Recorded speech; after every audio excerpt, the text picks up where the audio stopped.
देश का जीतेगा, ये मैं विश्वास दिलाना चाहता हूं। और आप सबसे कहना चाहता हूं, आज कसौटी की बेला है, आज कसौटी की बेला है। निकल पड़ो मैदान में, दाग न कोई लगना पाए कांग्रेस की शान में, दाग न कोई लगना पाए कांग्रेस की शान में। राहुल गांधी, राहुल गांधी, कमलनाथ जी, बहुत बहुत धन्यवाद। अब मैं आग्रह करूंगा पूर्व नेता प्रतिपक्ष अजय सिंह राहुल भैया से कि वो आए और वो भी अपना उद्बोधन दें। राहुल भैया।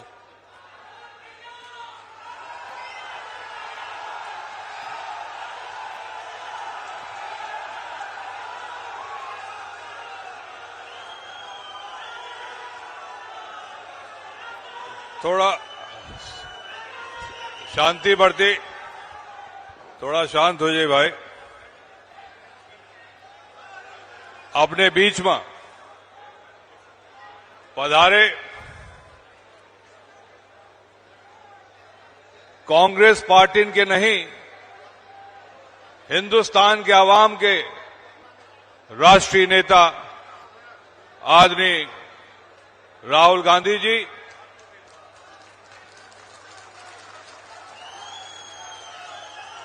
पूर्व मुख्यमंत्री, प्रदेश कांग्रेस कमेटी के अध्यक्ष आदरणीय श्री कमलनाथ जी, पूर्व मुख्यमंत्री आदरणीय श्री दिग्विजय सिंह जी, हम सबके प्रभारी आदरणीय श्री रणदीप सुरजेवाला जी, पूर्व अध्यक्ष भाई अरुण यादव जी, पूर्व अध्यक्ष आदरणीय सुरेश पचौरी जी, आदरणीय कमलेश्वर पटेल जी, आदरणीय जीतू पटवारी जी, और हम सबके विधानसभा के नेता आदरणीय डॉक्टर गोविंद सिंह जी, आदरणीय ओमकार सिंह मरकाम जी विधायक, आदरणीय श्री राजमणि पटेल जी सांसद, आदरणीय निगरा जी, आदरणीय फुंदेलाल जी विधायक, आदरणीय संजय कपूर जी हियन के प्रभारी, आदरणीय मित्तल साहब, आदरणीय जिला कांग्रेस कमेटी के अध्यक्ष भाई सुभाष गुप्ता जी, मंच पर विराजमान सभी सम्मानित वरिष्ठ नेतागण, जिला अध्यक्ष, महिला, युवक, एनएसवाई के सभी सम्मानित नेतागण, और यह व्यवहारी में अपना सब सम्मानित बुजुर्ग, माताएं, बहन और हमारा प्रिय नवयुवक साथीगण। आदरणीय राहुल गांधी जी 20 साल बाद इसी व्यवहारी में, 20 साल पहले आदरणीय सोनिया गांधी जी ने इसी व्यवहारी में सभा की थी, और 20 साल बाद आपका आगमन हम लोगों के लिए बड़ा सुखद है।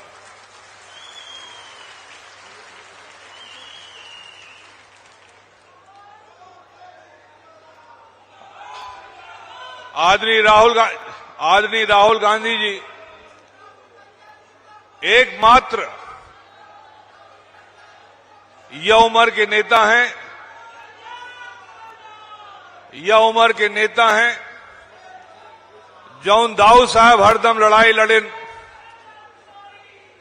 आदिवासी भाईन खातिर, महाजन आयोग बनाए के पिछड़ा वर्ग खातिर, हरिजन भाईन खातिर, वह लड़ाई आदरणीय राहुल गांधी जी यह समय हिंदुस्तान की आवाज बन के लड़ रहे हैं।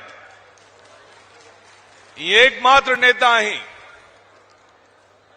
ये कन्याकुमारी से कश्मीर तक पदयात्रा कीन, अपने खातिर नहीं लेकिन देश के अखंडता बची रहा है, हियन के संविधान बचा रहा है, हम सब जने आजाद भारत के देशवासी वह हिसाब से सिर ऊंचा उठा के चल सकी, न कि जैसन आज धकेला जा रहा है एक वर्ग विशेष के लोगन का एक ऐसन सत्ता में है दिल्ली में जे हम सब जनन का बंटवारा के राजनीति करत हैं, और वह तरफ आदरणीय राहुल गांधी जी जोड़े के राजनीति करत हैं। यह बड़ी विशेषता है इनका।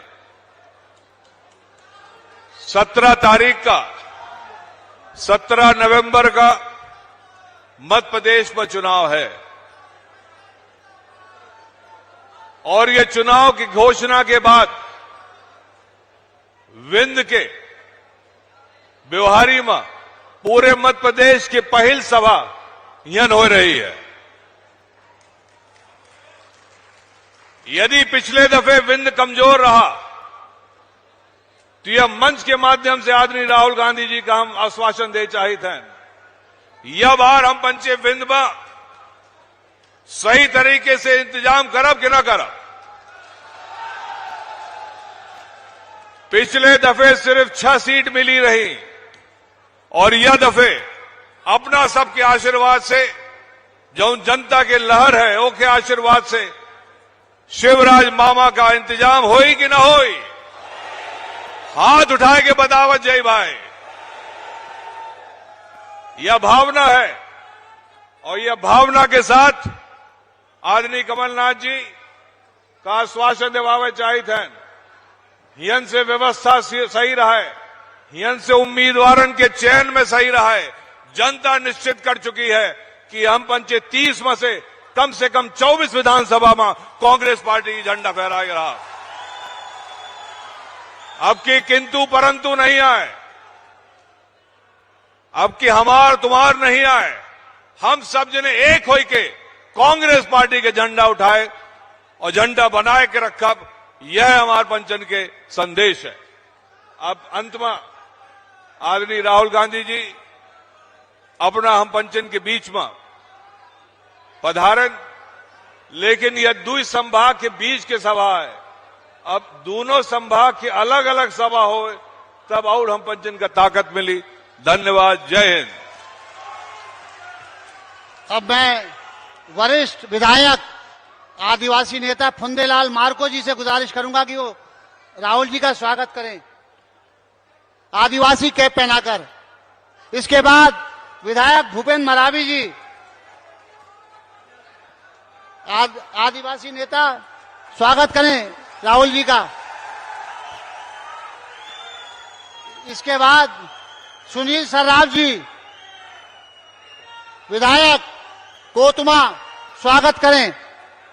इसके बाद पूर्व विधायक रामपाल सिंह जी बिहारी वो स्वागत करें।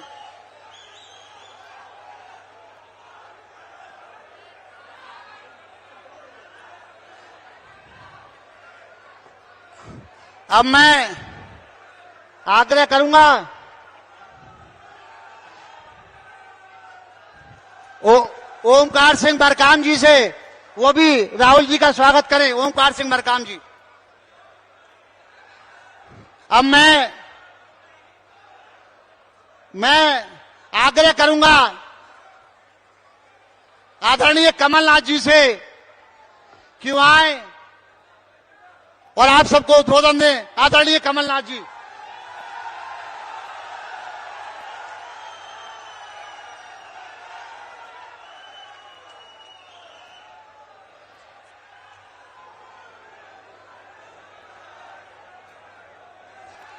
आदरणीय राहुल गांधी जी, हमारे भूतपूर्व मुख्यमंत्री दिग्विजय सिंह जी, गोविंद सिंह जी, राहुल सिंह जी, कमलेश्वर पटेल जी, हमारे कांग्रेस के महामंत्री रणदीप सुरजेवाला जी, हमारे मार्को जी, हमारे नीकरा जी, हीना काबरे जी, राजमणि पटेल जी, यहाँ दूर से मैं देख रहा हूँ सभी हमारे ओंकार मरकाम जी, हमारे भूपेंद्र मरावी जी, जीतू पटवारी जी, सभी यहाँ मंच पर बैठे हुए कांग्रेस के नेतागण, आदरणीय बुजुर्गों, भाइयों और बहनों, सबसे पहले जय सेवा, जय जोहार, जय आदिवासी। मैं देश के आदिवासी महामानव को प्रणाम करता हूं, रानी दुर्गावती जी को प्रणाम करता हूं, मैं रघुनाथ शाह जी को प्रणाम करता हूं, शंकर शाह जी को मैं प्रणाम करता हूं, टांटिया मामा को प्रणाम करता हूं, हम बादल भोई जी को प्रणाम करता हूं, भीमा नायक को प्रणाम करता हूं, खाजबा नायक को प्रणाम करता हूं। मैं छिंदवाड़ा से आता हूं, आदिवासी क्षेत्र है, तो यहां मैं आपके क्षेत्र में आया हूं और कोटो भात और कुटकी की खीर भी हमारे यहां हम खाते हैं। तो ये हमारा जिला छिंदवाड़ा भी आपसे इससे संबंधित है, कोटो कुटकी की। बड़ी खुशी हुई आप सबके बीच में आकर। राहुल जी, आप उस प्रदेश में आए हैं जहां चौपट सरकार इतने साल चलती रही। चौपट सरकार, चौपट मध्य प्रदेश, हमारा चौपट कृषि व्यवस्था, चौपट भर्ती व्यवस्था, चौपट रोजगार व्यवस्था, चौपट स्वास्थ्य व्यवस्था, चौपट उद्योग व्यवस्था, चौपट अर्थव्यवस्था, कहां कहां मैं जाऊं, क्या क्या मैं कहूं। आज ये पहली सभा है चुनाव की घोषणा के बाद, पहली सभा है और इस चुनाव में केवल एक उम्मीदवार का या एक पार्टी का फैसला नहीं होना, इस चुनाव में मध्य प्रदेश के भविष्य का फैसला होना है और मध्य प्रदेश का भविष्य आपके हाथों में है। ये आज आप सबके सामने चुनौती है। मैं देख रहा हूं इतने सारे नौजवान अपना हाथ हिला रहे हैं। आज का भटकता हुआ नौजवान हमारी सबसे बड़ी चुनौती है। आपके क्षेत्र में बेरोजगारी का क्या हाल है, ये चुनाव तय करेगा इन नौजवानों के भविष्य को। ये चुनाव तय करेगा हमारे आगे आने वाली पीढ़ियों को हम कैसा मध्य प्रदेश सौंपना चाहते हैं। तो मैं तो आपसे बड़े संक्षेप में ये कहना चाहूंगा, मध्य प्रदेश की तस्वीर अपने सामने रख लीजिए कि ये ऐसा प्रदेश है राहुल जी जहां सबसे ज्यादा अत्याचार पूरे देश में हमारे आदिवासियों पर हुआ है।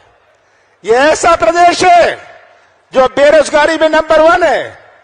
ये ऐसा प्रदेश है जहां हमारे किसान के आंसू शिवराज सिंह जी नहीं देख सकते, हमारे नौजवान की आवाज नहीं सुन सकते, उनकी आंख नहीं चलती, उनके कान नहीं चलते, पर उनका मुंह बहुत चलता है।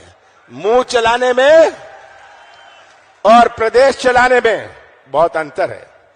अब तो 35 दिन बते शिवराज सिंह जी, यही जनता, मध्य प्रदेश की जनता ने आपको पहचान लिया, आपकी कलाकारी को पहचान लिया, आपके झूठ को पहचान लिया और यही जनता जो यहां बैठी और मध्य प्रदेश के मतदाता आपको विदा करने के लिए इंतजार कर रहे हैं। 35 दिन बाद ये भ्रष्ट सरकार, भ्रष्टाचार के बारे में मैं आपको क्या कहूं। आप और मध्य प्रदेश का हर व्यक्ति या तो भ्रष्टाचार का शिकार है या भ्रष्टाचार का गवाह है। सही बात है, भ्रष्टाचार के गवाह बैठे हैं, भ्रष्टाचार के शिकार बैठे हैं यहां। ये सबसे भ्रष्ट प्रदेश। 50% पैसे दो काम लो, ये आज हालत है। आपके पास 50 एकड़ जमीन है, पैसे दे दो, गरीबी रेखा में नाम जुड़वा लो। सही बात है, ये आज हालात है। मैं तो शिवराज सिंह जी से पूछता हूं, शिवराज सिंह जी आपने दिया क्या? शिवराज सिंह जी आपने दिया क्या? महंगाई दी, बेरोजगार दिया, भ्रष्टाचार दिया, भर्ती घोटाला दिए, माफिया राज दिया, रेत माफिया जो आपके यहां भी है, रेत माफिया दिया। हमारी सरकार आएगी, हम इस रेत माफिया से निपटेंगे रेत का अधिकार सबसे पहले आपका होगा।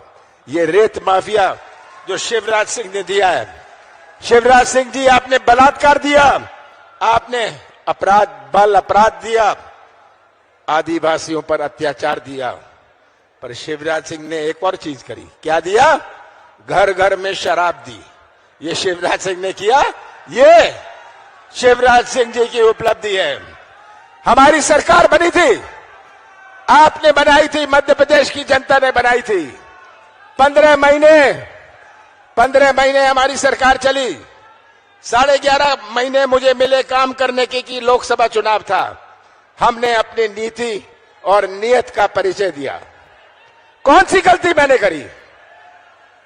हमने 27 लाख किसानों का कर्जा माफ किया और हमारे इस शहडोल जिले में 18,000 किसानों का कर्जा माफ किया। ये पहले किश्त में था, दूसरा किश्त चालू हो रहा था। कौन सी गलती मैंने करी? मैंने 100 रुपए 100 यूनिट 100 रुपए बिजली दी। कौन सा गुना मैंने किया? मैंने गौशाला बनाए, 1000 गौशाला बनाए 11 महीनों में। कौन सा पाप मैंने किया? आज आप गवाह हैं। अगर हमने पेंशन बढ़ाई, आप गवाह हैं। हमने मध्य प्रदेश की पहचान बनाने की कोशिश करी कि मध्य प्रदेश में निवेश आए, हमारे नौजवानों को रोजगार मिले। और ये निवेश तब आता है जब लोगों को प्रदेश में विश्वास होता है। तो ये आज मेरा प्रयास था।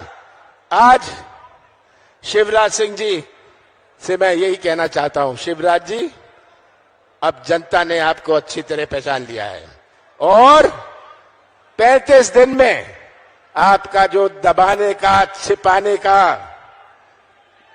घबराने का कार्यकाल रहा है, ये समाप्त होने जा रहा है।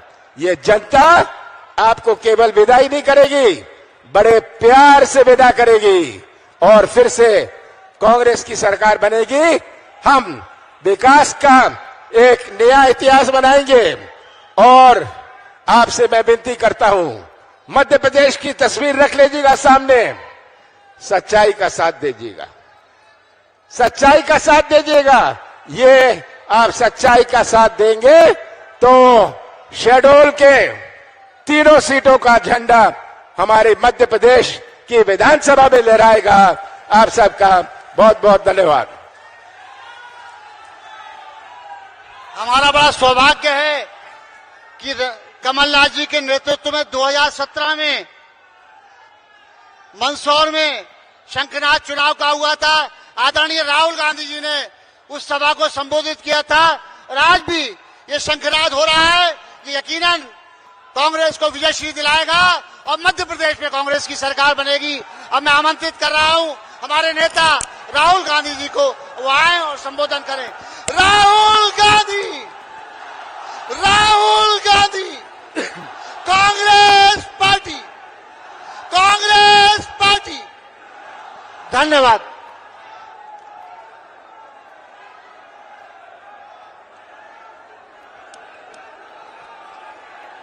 रणदीप जी, कमलनाथ जी, गोविंद सिंह जी, दिग्विजय सिंह जी, कमलेश्वर पटेल जी, ओमकार मार्कम जी, अजय सिंह राहुल जी, अरुण यादव जी, स्टेज पे कांग्रेस पार्टी के सब वरिष्ठ नेता, हमारे प्यारे कार्यकर्ता, भाइयों और बहनों, प्रेस के हमारे मित्रों, आप सबका यहां बहुत बहुत स्वागत। गर्मी में आप आए, दूर दूर से आए, इसके लिए मैं आपका दिल से धन्यवाद करता हूं।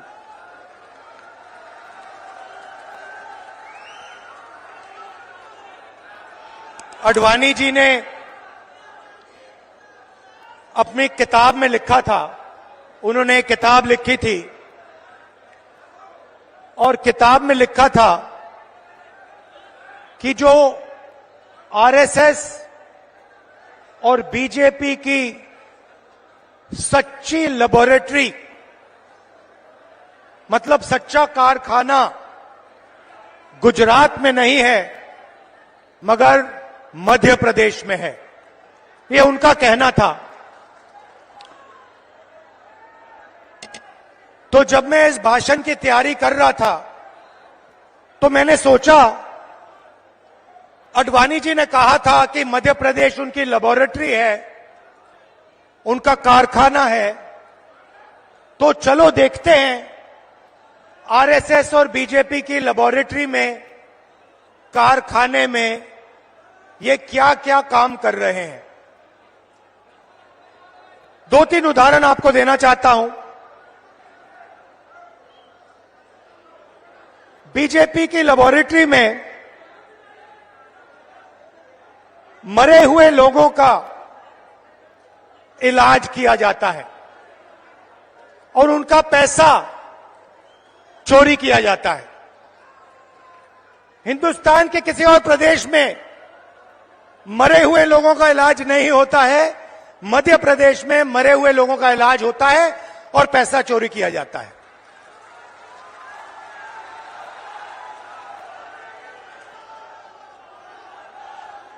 मध्य प्रदेश में और किसी प्रदेश में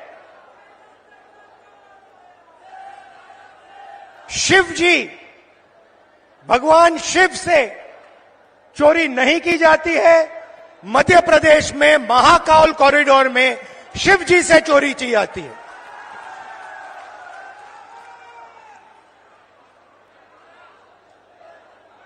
बच्चों के जो स्कूल यूनिफॉर्म होती है, उनका मिड डे मील का भोजन का पैसा होता है, वो बीजेपी लेबोरेटरी में उनसे चोरी की जाती है। मध्य प्रदेश के भविष्य से, छोटे छोटे बच्चों से चोरी की जाती है। व्यापम में 1 करोड़ युवाओं के भविष्य को बर्बाद किया जाता है, 40 लोगों की हत्या हो जाती है, एमबीबीएस की सीट बिक जाती है और पटवारी बनने के लिए 15 लाख रुपए की रिश्वत देनी पड़ती है। मगर ये लोग वहां नहीं रुकते। बीजेपी की लेबोरेटरी में 18 साल में 18,000 किसानों ने आत्महत्या की है। हर रोज 3 किसान बीजेपी की लेबोरेटरी में आत्महत्या कर डालते हैं। मंदसौर में बीजेपी की लेबोरेटरी में को गोली मारी जाती है, पे 18% और पेस्टिसाइड पे 12% जीएसटी लग जाती है। ठहरिए, बीजेपी की लेबोरेटरी में हर रोज महिलाओं का बलात्कार होता है। 12 साल की में रेप होता है। भोपाल में एक लड़की का बलात्कार होता है और जब उसका भाई उसे बचाने की कोशिश करता है तो पुलिस के सामने उसकी हत्या कर दी जाती है। ये बीजेपी आरएसएस की लेबोरेटरी का काम। 45 सिलेंडर 11 और जहां भी देखो वहां पे प्राइवेटाइजेशन और कॉन्ट्रैक्चुअलाइजेशन किया जा रहा है। यह काम बीजेपी की लेबोरेटरी में आपके सामने किया जाता है। बीजेपी के लेबोरेटरी में आदिवासी जिला है। बीजेपी के नेता आदिवासियों के ऊपर पेशाब करते हैं।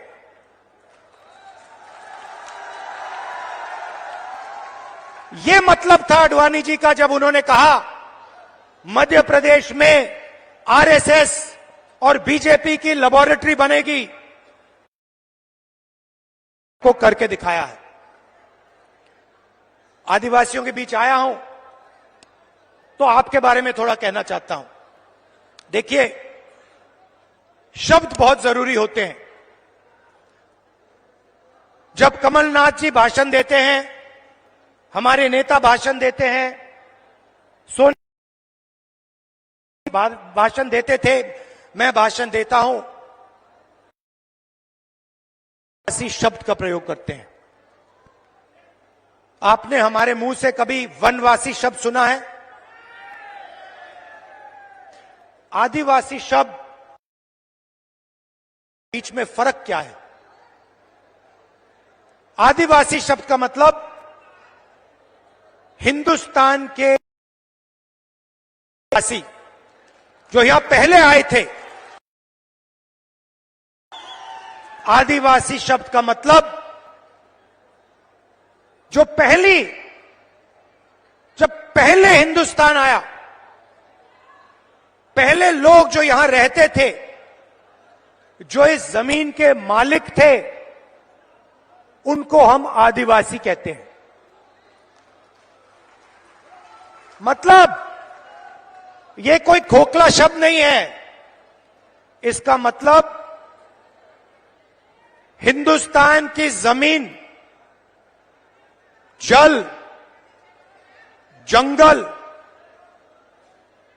पर आपका सबसे पहला हक बनता है। यह है इसका मतलब।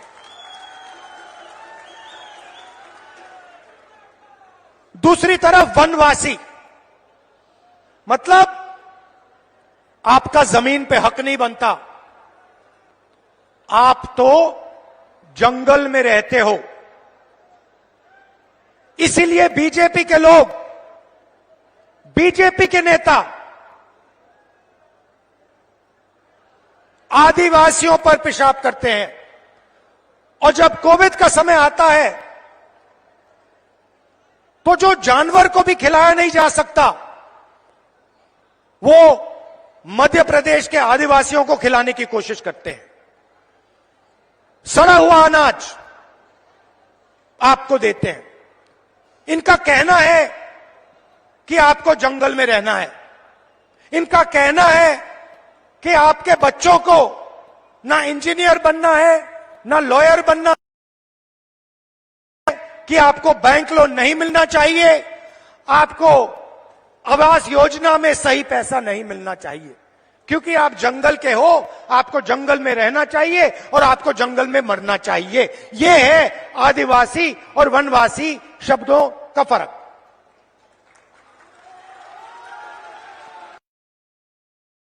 साफ है।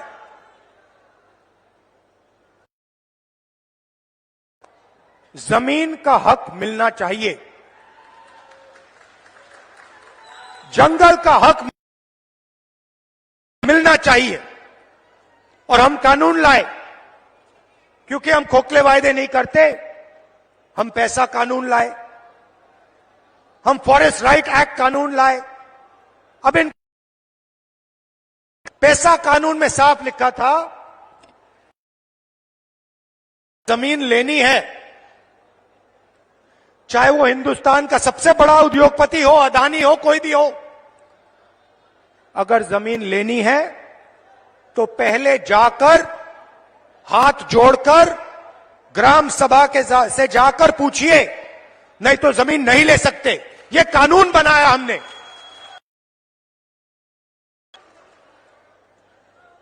बीजेपी कहते नहीं, आप वनवासी हो, आपका जमीन पे कोई हक नहीं बनता, ग्राम सभा से कुछ पूछने की जरूरत नहीं, फॉरेस्ट डिपार्टमेंट जो करेगा वो करेगा, आदिवासियों का इसमें कोई हक नहीं बनता। और पैसा कानून को, एक्ट को उन्होंने रद्द कर दिया। 4.5 लाख पट्टे, जमीन के पट्टे जो आपके हैं, जो आपको मिलने चाहिए, उन पट्टों को बीजेपी की सरकार ने रिजेक्ट कर दिया, रद्द कर दिया। क्योंकि वो कहते हैं भैया आप आदिवासी नहीं हो, आप वनवासी हो, जमीन का तो आपका हक बनता ही नहीं है। सरकार ने 3.5 लाख पट्टे आपके हवाले कर दिए थे।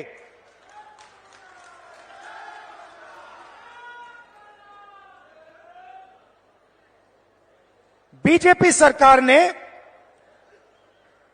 धमकी देकर, डराकर आपसे जमीन छीनी। जोबट में, मंडला में, डिंडोरी में आपने धरना की, आप खड़े हो गए, आपने कहा हम आपको जमीन नहीं देना चाहते, मगर हिंसा के साथ सरकार के बल को प्रयोग करके आपको हटाया गया और जो आपका है आपसे छीना गया।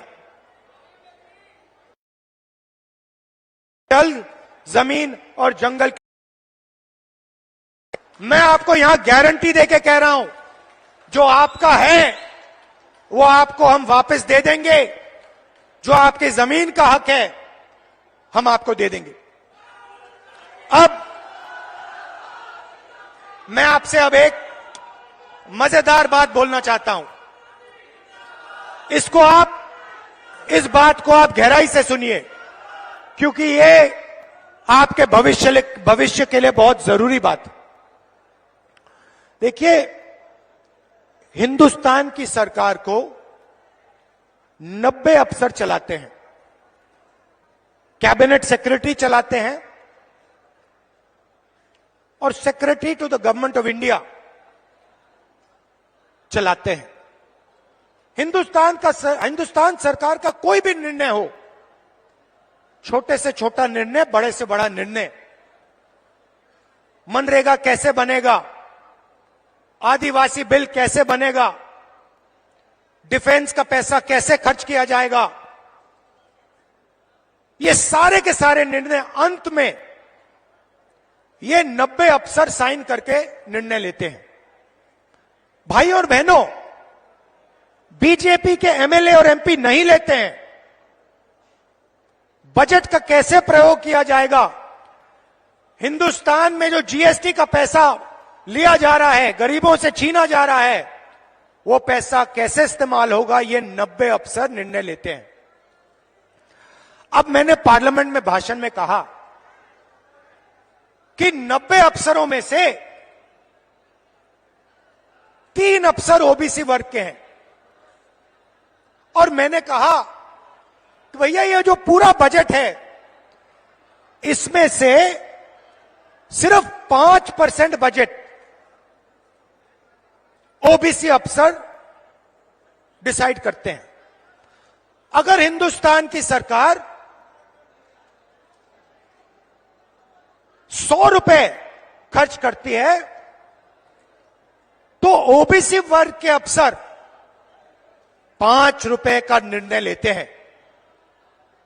अब मैं आपसे सवाल पूछता हूं, मजेदार सवाल।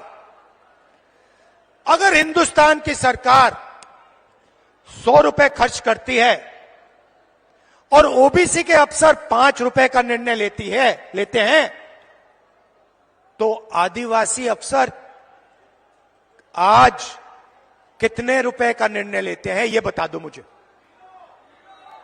भाई और बहनों, ये हिंदुस्तान, हमारे देश को चलाते हैं। आप मुझे बताइए, अगर हिंदुस्तान की सरकार 100 रुपए खर्च करती है तो आदिवासी अफसर कितने रुपए का निर्णय लेते हैं? जब मैं आपको बताऊंगा, जवाब दूंगा, आप हिल जाओगे। शर्म की बात है। भाई और बहनों, 100 रुपए में से आदिवासी अफसर 5 रुपए का निर्णय नहीं लेते। भाई और बहनों, नहीं, 1 रुपए का भी निर्णय नहीं लेते, 50 पैसे का भी निर्णय नहीं लेते, 25 पैसे का निर्णय नहीं लेते। भाई और बहनों, हिंदुस्तान अगर 100 रुपए खर्च करता है तो आदिवासी अफसर 10 पैसे का निर्णय लेता है। इससे बड़ा आदिवासी वर्ग का अपमान किया जा सकता है क्या? नहीं। इसीलिए हम सवाल उठा रहे हैं। आदिवासियों को इस देश में आज क्या हक मिलना चाहिए, कितना हक मिलना चाहिए,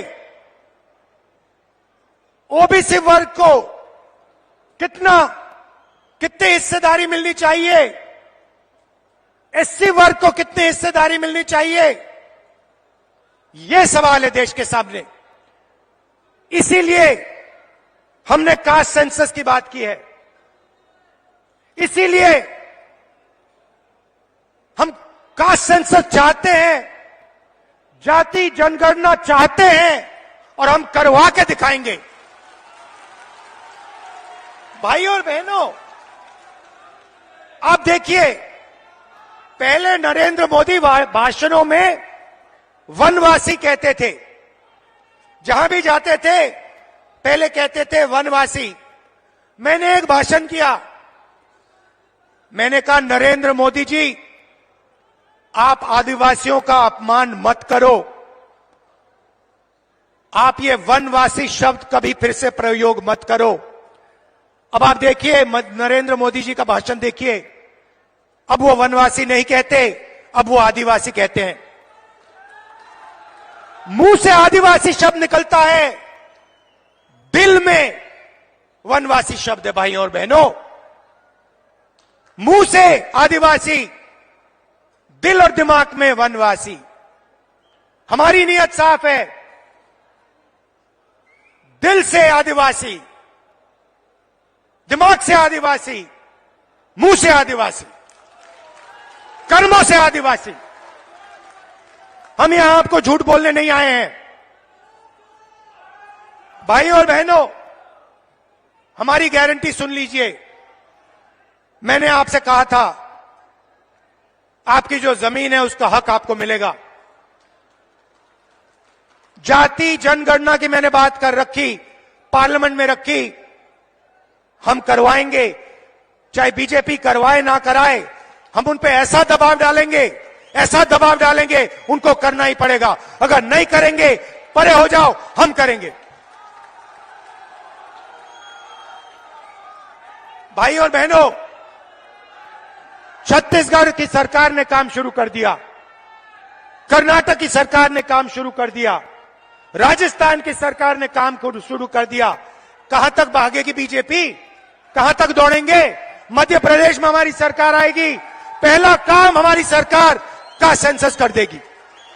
क्यों? क्योंकि हम आदिवासी वर्ग को, दलित वर्ग को और ओबीसी वर्ग को हिंदुस्तान की हिस्सेदारी देना चाहते हैं। मेरा सीधा सवाल है, अगर हिंदुस्तान में 50% से ज्यादा आदिवासी वर्ग है,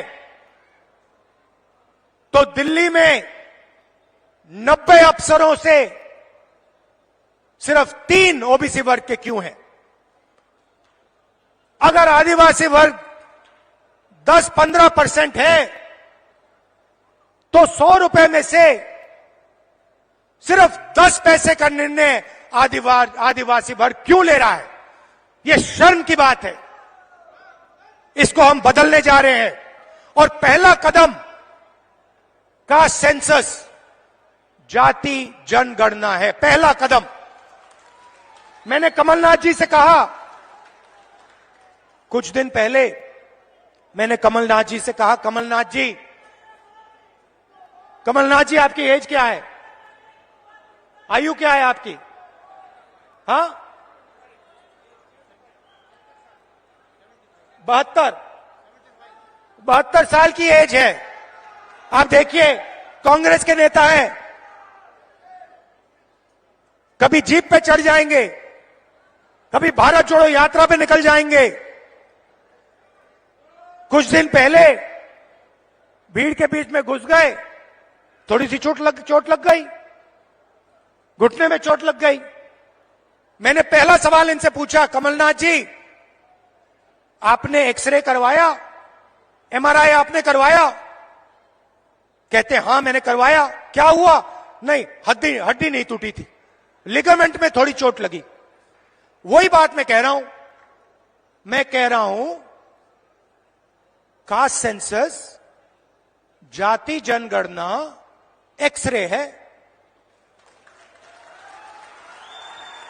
आदिवासी वर्ग को चोट लग रही है, ओबीसी वर्ग को चोट लग रही है, दलित वर्ग को चोट लग रही है, चलो पता लगा लेते हैं, एक्सरे कर लेते हैं, दूध का दूध पानी का पानी हो जाएगा, साफ हो जाएगा पूरा। अब मैं नरेंद्र मोदी को चैलेंज दिया, मोदी जी आप प्रधानमंत्री हो, देश का एक्सरे करा दो। कांग्रेस पार्टी ने जाति जनगणना की थी, उसका जो डेटा है मध्य प्रदेश की जनता के सामने, ओबीसी युवाओं के सामने रख दो। कभी नरेंद्र मोदी जी पाकिस्तान की बात करेंगे, कभी अफगानिस्तान की बात करेंगे, कभी साउथ इंडिया की बात करेंगे। क्या मतलब इधर ध्यान करवाएंगे, उधर दिखवाएंगे, ऊपर दिखवाएंगे, नीचे दिखवाएंगे। अरे नरेंद्र मोदी जी का सेंसस है, जाति जनगणना, उसके बारे में अपने भाषण में बोल दीजिए। अब मध्य प्रदेश का हर ओबीसी युवा, भाई और बहनों, मैं आपकी बात कर रहा हूं, आपके भविष्य की बात कर रहा हूं। आप बेरोजगार क्यों हो? समझो, बेरोजगार हो क्योंकि आपके लोग हिंदुस्तान की सरकार को नहीं चला रहे, बजट के निर्णय नहीं ले रहे। कल भाई और बहनों, ओबीसी भाई और बहनों, युवाओं, प्रेस कॉन्फ्रेंस हो रही थी मजेदार, मुझसे सवाल पूछ रहे हैं मोदी जी के बारे में, इजराइल के बारे में, अलग अलग सवाल। मैंने एक सवाल रख दिया सामने, मैंने प्रेस वालों से पूछा, भैया एक बात बता दो, आप यहां पे 200-300 लोग,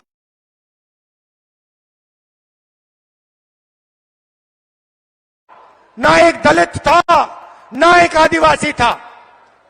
यह सवाल है हिंदुस्तान के सामने। सवाल का जवाब हम निकालना चाह रहे हैं। ओबीसी युवा हैं कितने, उनकी भागीदारी कितनी होनी चाहिए, यह हम जानना चाह रहे हैं। नरेंद्र मोदी छुपाना चाह रहे हैं सच्चाई, बताना नहीं चाह रहे हैं, इसीलिए वो कभी पाकिस्तान की बात करेंगे, कभी वो साउथ इंडिया की बात करेंगे, कभी वो चुनाव की बात करेंगे, जाति जनगणना की बात नहीं कर सकते। रिमोट कंट्रोल कहीं और है, अदानी के पास रिमोट कंट्रोल। तो कांग्रेस ने क्या वायदे किए? झूठे वायदे नहीं, मोदी जी वायदे नहीं, 15 लाख रुपए वायदे नहीं। मैंने आज कमलनाथ जी से कहा, रणदीप सुरजेवाला जी से कहा हेलीकॉप्टर में आते हुए, कि देखिए वायदे वो ही करने हैं जो पूरा हो सके, नहीं तो टाइम जाया मत कीजिए।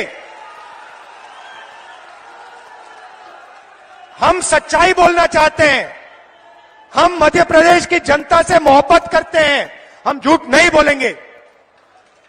तो सच्चे वायदे मैं आपको बता देता हूं, कर्नाटक में किया, यहां हम करने जा रहे हैं। माताएं और बहनें, पहली बात आपके लिए, 1500 रुपए हर महीने आपके बैंक अकाउंट में। मोदी जी ने 1000 रुपए का सिलेंडर बनाया है, सरकार आते ही 500 रुपए का आपका सिलेंडर आपके घर में मिल जाएगा, 1000 रुपए आपको देने नहीं पड़ेंगे। 100 यूनिट बिजली मुफ्त में और हमारे आदिवासी भाइयों के लिए, बहनों के लिए तेंदुपत्ता 4,000 रुपए का। कहना चाहता था, इतनी गर्मी में दूर से आए, आपने इतना प्यार दिया, इतनी मोहब्बत से आपने मेरी बात सुनी। और सिर्फ आपने नहीं, मध्य प्रदेश के युवाओं ने टीवी पे आपने मेरी बात सुनी, समझी, और इस बात पे आप निर्णय लेने जा रहे हो, अपने भविष्य पे आप निर्णय लेने जा रहे हो। इसके लिए दिल से मैं धन्यवाद करता हूं आपका। जहां भी मेरी जरूरत हो, जब भी मेरी जरूरत हो, चाहे आप किसी भी वर्ग के हो, आदिवासी हो, कोई भी हो, किसी भी धर्म के हो, आप सिर्फ मुझे बुलाइए, मैं हाजिर हो जाऊंगा। दिल से आपका धन्यवाद। नमस्कार, जय हिंद।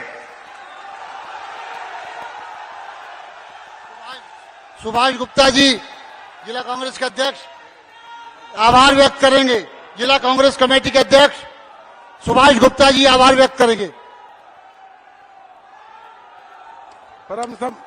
परम सम्मानित इस देश के नेता, एक बात मैं क्लैरिफाई करना चाह रहा हूं। तेंदुपत्ता की जो मजदूरी का पैसा है, उसको हम 3,000 रुपए से 4,000 रुपए तक बढ़ा रहे हैं। धन्यवाद।